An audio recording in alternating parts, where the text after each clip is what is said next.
Tere kuulajatele, alustame uudistega, stuudios on Uus Põrandakate. Justiits- ja Digiministeerium on edasi arendanud plaani rentida Eesti vanglakohti välisriikidele. Siseriiklikult keerulise majandusliku olukorra tõttu on aga selles kavatsusest siiski loobutud ja tühjaks jäänud vanglakohad täidetakse Eesti inimestega. Praegu on vanglas viibimine inimesele oluliselt odavam ja lihtsam, kui püüda kasvanud hindade ja tõusvate maksude tingimusi oma eluga vabaduses hakkama saada. Vabaks jäänud vanglakohtade täitmiseks kuulutatakse välja konkurss ja prognooside kohaselt täidetakse kohad mõne tunniga. Justiitsministeeriumi kodulehelt leiab ka nimekirja seadusevastastest tegudest, millede sooritamise järel on suur tõenäosus vanglasse saamiseks. Soovi korral saab vangi tulla kogu perega. Vangivalvurite koondamine on riigile kahjulik, sest kunagi võib tekkida vajadus spetsialistide järele, kelle koolitamine võtab siis palju aega ja ressurssi. Kui majandusolud ei parane, siis on tulevikus vangis kuni 25% riigi elanikkonnast.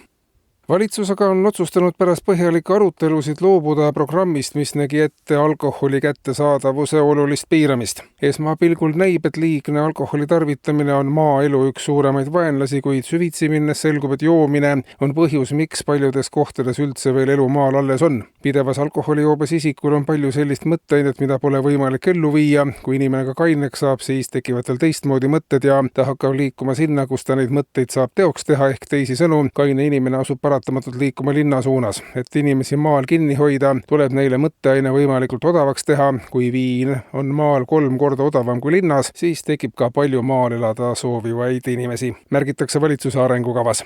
Kaasates sotsiaalteadlasi on aga peatselt valitsusel plaanis selgeks vaielda, kas tasuline kõrgharidus paneb noore pingutama või mitte. Kui selgub, et tasuline kõrgharidus tõepoolest on positiivse mõjuga, siis tuleb uurida ka teiste seni poolenisti tasuta olnud teenuste tasuliseks muutmise võimalusi. Üheks variandiks, mida ühiskonnas lähiaastatel katsetada, olekski tasuline kõrgharidus ja seejärel ka tasuline töökoht. Tõenäoliselt paneks tasuline töökoht inimese ka rohkem pingutama. Juba praegu on arvukalt töökohti, kus töötasu on nii väike, et selle jätmine ei muuda inimese elus enam midagi. Sealt edasi töö tasuliseks muutmiseni jääbki astuda vaid väike samm.